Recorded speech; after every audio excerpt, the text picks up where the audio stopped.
ವೀಕ್ಷಕರೇ ನಮಸ್ಕಾರ. ಸ್ಯಾಂಡಲ್ವುಡ್ನ ಹಿರಿಯ ನಟ, ನಿರ್ದೇಶಕ ಹಾಗೂ ನಿರ್ಮಾಪಕ ದ್ವಾರಕೀಶ್ ಅವರು ನಿಧನರಾಗಿದ್ದಾರೆ. ವಯೋಸಹಜ ಕಾಯಿಲೆಯಿಂದ ಬಳಲುತ್ತಿದ್ದ ಅವರಿಗೆ 81 ವರ್ಷ ವಯಸ್ಸಾಗಿತ್ತು.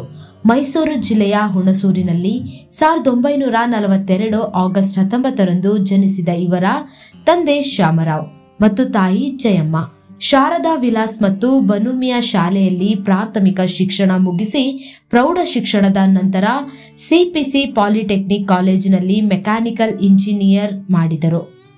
ನಂತರ ತಮ್ಮ ಸಹೋದರನ ಜೊತೆ ಸೇರಿ ಭಾರತ್ ಆಟೋ ಸ್ಪೇರ್ ಸ್ಟೋರ್ಸ್ ಅನ್ನು ಪ್ರಾರಂಭಿಸಿದರು. ಆದರೆ 1963ರಲ್ಲಿ ವ್ಯಾಪಾರ ಬಿಟ್ಟು ಬಣ್ಣದ ಬದುಕಿಗೆ ಕಾಲಿಟ್ಟರು.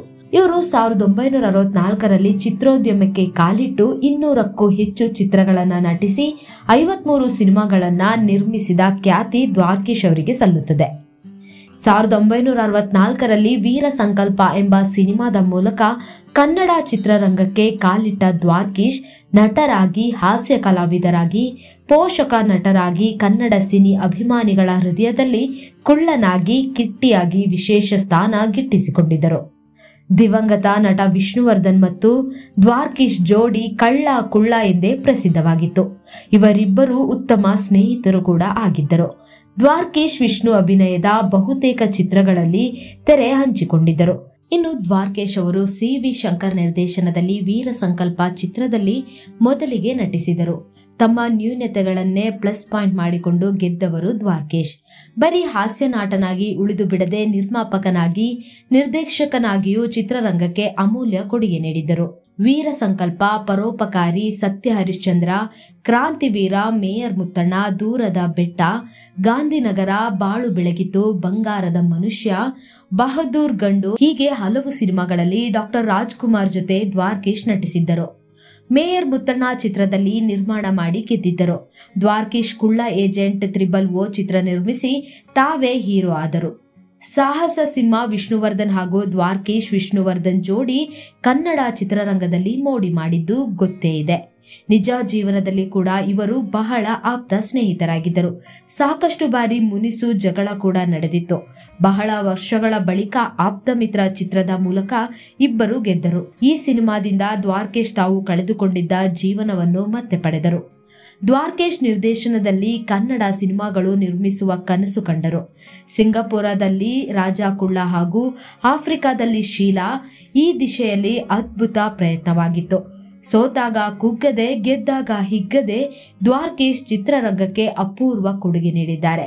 ಕಿಶೋರ್ ಕುಮಾರ್ ಅಂತಹ ಗಾಯಕರನ್ನು ಕನ್ನಡ ಚಿತ್ರರಂಗಕ್ಕೆ ಪರಿಚಯಿಸಿದವರು ದ್ವಾರಕೀಶ್.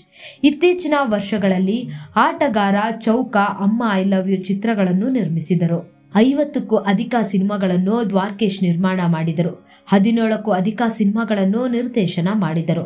100ಕ್ಕೂ ಅಧಿಕ ಸಿನಿಮಾಗಳಲ್ಲಿ ನಟಿಸಿದ ಪ್ರಚಂಡ ಕುಳ್ಳ, ಆಟಗಾರ ಚಿತ್ರದಲ್ಲಿ ಕೊನೆಯದಾಗಿ ಬಣ್ಣ ಹಚ್ಚಿದರು.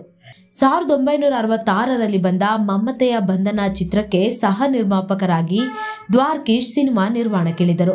ಬಳಿಕ ಮೇಯರ್ ಮುತ್ತಣ್ಣ ಚಿತ್ರದ ಮೂಲಕ ಸ್ವತಂತ್ರ ನಿರ್ಮಾಪಕರಾಗಿದ್ದರು. 1985ರಲ್ಲಿ ವಿಷ್ಣುವರ್ಧನ್ ನಟಿಸಿದ ನೀ ಬರೆದ ಕಾದಂಬರಿ ಚಿತ್ರಕ್ಕೆ ಆಕ್ಷನ್ ಕಟ್ ಹೇಳಿದರು. ಇನ್ನು ಕನ್ನಡ ಚಿತ್ರರಂಗವಲ್ಲದೆ ತಮಿಳು ಚಿತ್ರರಂಗದಲ್ಲೂ ಕೂಡ ದ್ವಾರಕೀಶ್ ಅವರ ಕೊಡುಗೆ ಅಪಾರ. ರಜನಿಕಾಂತ್ ನಟನೆಯ ನಾನಡಿಮೈ ಇಲ್ಲೈ ಚಿತ್ರವನ್ನು ನಿರ್ಮಿಸಿ ನಿರ್ದೇಶನ ಮಾಡಿದರು. ಆಫ್ರಿಕಾದಲ್ಲಿ ಶೀಲಾ ಆ ಕಾಲಕ್ಕೆ ದ್ವಾರಕೀಶ್ ಮಾಡಿದ ದೊಡ್ಡ ಸಾಹಸವಾಗಿತ್ತು. ಜಿಂಬಾಬ್ವೆಯ ಕಾಡಿನಲ್ಲಿ ಚಿತ್ರದ ಬಹುತೇಕ ಚಿತ್ರೀಕರಣ ನಡೆದಿತ್ತು. ಕುದುರೆಗೆ ಝೀಬ್ರಾ ರೀತಿ ಬಣ್ಣ ಬಳಿದು ಚಿತ್ರೀಕರಣ ಮಾಡುವ ಪ್ರಯತ್ನ ಮಾಡಿದ್ದರು. 2001ರಲ್ಲಿ ಬಂದ ಮಜ್ನು ದ್ವಾರಕೀಶ್ ನಿರ್ದೇಶಿಸಿದ ಕೊನೆಯ ಸಿನಿಮಾ. ಕನ್ನಡ ಚಿತ್ರರಂಗದಲ್ಲಿ ಹಲವು ಮೊದಲುಗಳಿಗೆ ದ್ವಾರಕೀಶ್ ನಾಂದಿ ಹಾಡಿದವರು. ಸೋತಲ್ಲೇ ಗೆಲ್ಲಬೇಕು ಎನ್ನುವ ಹಠ ಅವರಿಗಿತ್ತು.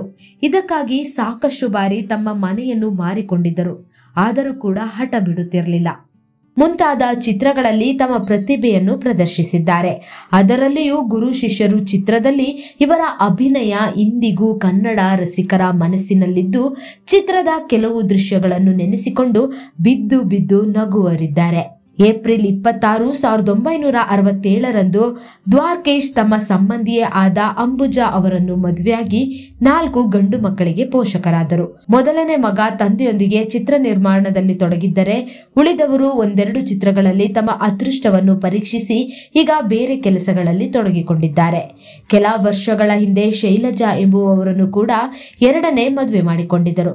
ಕೆಲವೇ ತಿಂಗಳ ಹಿಂದೆ ಅವರ ಮೊದಲನೇ ಪತ್ನಿ ಅಂಬುಜಾರನ್ನು ಅಗಲಿದ್ದರು. ಕನ್ನಡ ಚಿತ್ರರಂಗದ ಹಿರಿಯ ನಟ, ನಿರ್ದೇಶಕ, ನಿರ್ಮಾಪಕ ದ್ವಾರಕೀಶ್ ನಿಧನರಾಗಿದ್ದಾರೆ. ಕಳೆದ ಕೆಲವು ದಿನಗಳಿಂದ ವಯೋಸಹಜ ಕಾಯಿಲೆಯಿಂದ ದ್ವಾರಕೀಶ್ ಅವರು ಬಳಲುತ್ತಿದ್ದರು. ಅವರಿಗೆ 81 ವರ್ಷ ವಯಸ್ಸಾಗಿದೆ. ಕನ್ನಡದಲ್ಲೇ 4-5 ದಶಕಗಳ ಕಾಲ ಕನ್ನಡ ಚಿತ್ರರಂಗದ ಸೇವೆ ಮಾಡಿದ್ದಾರೆ. ನಟರಾಗಿ ಚಿತ್ರಕ್ಕೆ ಕಾಲಿಟ್ಟ ದ್ವಾರಕೀಶ್ ನಿರ್ದೇಶಕರಾಗಿ, ನಿರ್ಮಾಪಕರಾಗಿಯೂ ಯಶಸ್ಸು ಕಂಡಿದ್ದಾರೆ. ಇನ್ನು ಕಳೆದ ಸ್ವಲ್ಪ ದಿನಗಳ ಹಿಂದಷ್ಟೇ ದ್ವಾರಕೀಶ್ ಅವರು ನಿಧನರಾಗಿದ್ದಾರೆ ಎಂಬ ಸುಳ್ಳು ಸುದ್ದಿಗಳು ಹರಿದಾಡಿದ್ದವು. ಈ ವೇಳೆ ದ್ವಾರಕೀಶ್ ಅವರೇ ವಿಡಿಯೋ ಮಾಡುವ ಮೂಲಕ ಆರೋಗ್ಯವಾಗಿ ಇರುವುದಾಗಿ ತಮ್ಮ ಅಭಿಮಾನಿಗಳಿಗೆ ಹೇಳಿಕೊಂಡರು. ಆದರೆ ಇಂದು ಏಪ್ರಿಲ್ 16 ದ್ವಾರಕೀಶ್ ಅವರು ನಿಧನರಾಗಿದ್ದಾರೆ ಎಂಬ ಸುದ್ದಿಯನ್ನು ಕುಟುಂಬದ ಮೂಲಗಳೇ ಸ್ಪಷ್ಟಪಡಿಸಿದೆ. ನಿನ್ನೆ ರಾತ್ರಿ ದ್ವಾರಕೀಶ್ ಅವರಿಗೆ ಆರೋಗ್ಯದಲ್ಲಿ ಸ್ವಲ್ಪ ಏರುಪೇರಾಗಿತ್ತು. ಸಣ್ಣ ಪ್ರಮಾಣದಲ್ಲಿ ಹೊಟ್ಟೆ ನೋವು ಕಾಣಿಸಿಕೊಂಡಿತ್ತು. ಹೀಗಾಗಿ ರಾತ್ರಿ ಇಡೀ ನಿದ್ದೆ ಮಾಡಿರಲಿಲ್ಲ. ಬೆಳಗ್ಗೆ ಕಾಫಿ ಕುಡಿದು ಸ್ವಲ್ಪ ಹೊತ್ತು ನಿದ್ದೆ ಮಾಡುತ್ತೇನೆ ಎಂದು ಮಲಗಿದ್ದರು. ಈ ವೇಳೆ ಹಾರ್ಟ್ ಅಟ್ಯಾಕ್ ಆಗಿದ್ದಾಗಿ ದ್ವಾರಕೀಶ್ ಪುತ್ರ ಮಾಧ್ಯಮಗಳಿಗೆ ತಿಳಿಸಿದ್ದಾರೆ. ಆಸ್ಪತ್ರೆಗೆ ಕರೆದುಕೊಂಡು ಹೋಗುವ ಸಾಧ್ಯತೆಗಳು ಕೂಡ ಇರಲಿಲ್ಲ ಎಂಬ ಮಾಹಿತಿ ಕೂಡ ಲಭ್ಯವಾಗಿದೆ. ಇದೀಗ ದ್ವಾರಕೀಶ್ ಕಳೆದ ಕೆಲವು ವರ್ಷಗಳಿಂದ ವಯೋಸಹಜ ಆರೋಗ್ಯ ಸಮಸ್ಯೆಯಿಂದ ಬಳಲುತ್ತಿದ್ದರು. ಹೀಗಾಗಿ ಹೊರಗಡೆ ಹೆಚ್ಚಾಗಿ ಕಾಣಿಸಿಕೊಳ್ಳುತ್ತಿರಲಿಲ್ಲ. ಇತ್ತೀಚೆಗೆ ಫಿಲ್ಮ್ ಚೇಂಬರ್ನಲ್ಲಿ ನಡೆದ ಕಾರ್ಯಕ್ರಮ ಒಂದರಲ್ಲಿ ಭಾಗವಹಿಸಿದ್ದು ಬಿಟ್ಟರೆ ಸಿನಿಮಾ ಕಾರ್ಯಕ್ರಮಗಳಿಗೆ ಬರುತ್ತಿರಲಿಲ್ಲ. ಕನ್ನಡ ಚಿತ್ರರಂಗದ ದಿವಂಗತ ಲೆಜೆಂಡ್ ಹುಣಸೂರು ಕೃಷ್ಣಮೂರ್ತಿ ಅವರ ಸಂಬಂಧಿಯಾಗಿದ್ದರು. ಇವರು 1963ರಲ್ಲಿ ಸಿನಿಮಾಗೆ ನಟಿಸುವುದಕ್ಕಾಗಿ ಅವಕಾಶ ಕೊಟ್ಟಿದ್ದರು. ಹೀಗಾಗಿಯೂ ಬಿಸಿನೆಸ್ಸಿಗೆ ಗುಡ್ ಬೈ ಹೇಳಿದ ಸಿನಿಮಾ ಕಡೆಗೆ ವಾಲಿಕೊಂಡರು. ನಟನೆಯಿಂದ ಆರಂಭ ಆದ ಇವರ ಜರ್ನಿ ಈಗ ಫೇಮಸ್ ಆದ ನಿರ್ದೇಶಕ, ನಿರ್ಮಾಪಕ ಆಗಿ ಹೊರಹೊಮ್ಮಿದ್ದಾರೆ. ಇನ್ನು ದ್ವಾರಕೀಶ್ ಚಿತ್ರ ಅನ್ನುವ ನಿರ್ಮಾಣ ಸಂಸ್ಥೆಯನ್ನು ಹುಟ್ಟಾಕಿ ಅದರಲ್ಲಿ ಹಲವು ಸಿನಿಮಾಗಳನ್ನು ನಿರ್ಮಾಣ ಮಾಡಿದರು. ಇವರು ನಿರ್ಮಾಣ ಮಾಡಿದ ಸಿನಿಮಾಗಳು ಮೆಗಾ ಹಿಟ್ ಕಂಡಿದೆ. ಹಾಗೆ ದೊಡ್ಡ ಸೋಲನ್ನು ಕೂಡ ಕಂಡಿದೆ. ಕನ್ನಡ ಸಿನಿಮಾಗಳಲ್ಲಿ ಪ್ರಯೋಗಗಳನ್ನು ಮಾಡಿದವರು ದ್ವಾರಕೀಶ್ ಅವರು. ಇನ್ನು ವಿದೇಶದಲ್ಲಿಯೂ ಕೂಡ ಸಿನಿಮಾ ಚಿತ್ರೀಕರಣ ಮಾಡುವಂತಹ ಧೈರ್ಯ ಮಾಡಿದಂತಹ ವ್ಯಕ್ತಿ ಎಂದರೆ ಅದು ದ್ವಾರಕೀಶ್ ಅವರು. ಇನ್ನು ದ್ವಾರಕೀಶ್ ಅವರನ್ನ ನೆನೆಸಿಕೊಂಡ ಕಲಾವಿದರುಗಳು ಕಂಬನಿ ಮಿಡಿಯುತ್ತಿದ್ದಾರೆ. ಅವರ ನೆನಪುಗಳು ಶಾಶ್ವತ. ಯಾವುದೇ ಒಂದು ಸಂದರ್ಭ ಇದ್ದರೂ ಕೂಡ ಅವರ ಆ ನಗುವಿನ ಮಾತು ಎಲ್ಲರ ಮುಖದಲ್ಲೂ ಮಂದಹಾಸ ತರುತ್ತೆ. ಇಂತಹ ಲೆಜೆಂಡ್ ವ್ಯಕ್ತಿಗಳ ಜೊತೆ ನಾವು ಕೂಡ ಕೆಲಸ ಮಾಡಿದ್ದು ನಮಗೆ ಹೆಮ್ಮೆ ತರುತ್ತದೆ. ಅವರ ನೆನಪುಗಳು ಶಾಶ್ವತ. ಇಂದು ಎಂದು ಎಂದೆಂದಿಗೂ ಅವರ ನೆನಪು ನಮ್ಮ ಮನದಲ್ಲಿರುತ್ತೆ ಎಂದು ಹಿರಿಯ ನಟರುಗಳು ಅಭಿಪ್ರಾಯಪಟ್ಟಿದ್ದಾರೆ. ಚಿತ್ರರಂಗದಲ್ಲಿ ಇವರ ನಂಟು ಅಜರಾಮರ. ಯಾಕೆಂದ್ರೆ ಡಾಕ್ಟರ್ ವಿಷ್ಣುವರ್ಧನ್ ಹಾಗೂ ದ್ವಾರಕೀಶ್ ಅವರ ಸ್ನೇಹ ಎಲ್ಲರಿಗೂ ಪರಿಚಿತ. ಅದರಂತೆ ಅವರ ಸ್ವಲ್ಪ ಮುನಿಸು ಕೂಡ ಎಂದಿಗೂ ಅವರ ನಡುವಿನ ಆ ಬಾಂಧವ್ಯವನ್ನ ಬಿಟ್ಟುಕೊಟ್ಟಿಲ್ಲ. ಕೋಪ ಇದ್ರೂ ಕೂಡ ಆ ಕೋಪವನ್ನ ತಿಳಿ ಮಾತಿನಿಂದ ಸಮಾಧಾನ ಪಡುವಂತಹ ಆ ಮಹಾನ್ ವ್ಯಕ್ತಿಯೇ ದ್ವಾರಕೀಶ್ ಅವರು.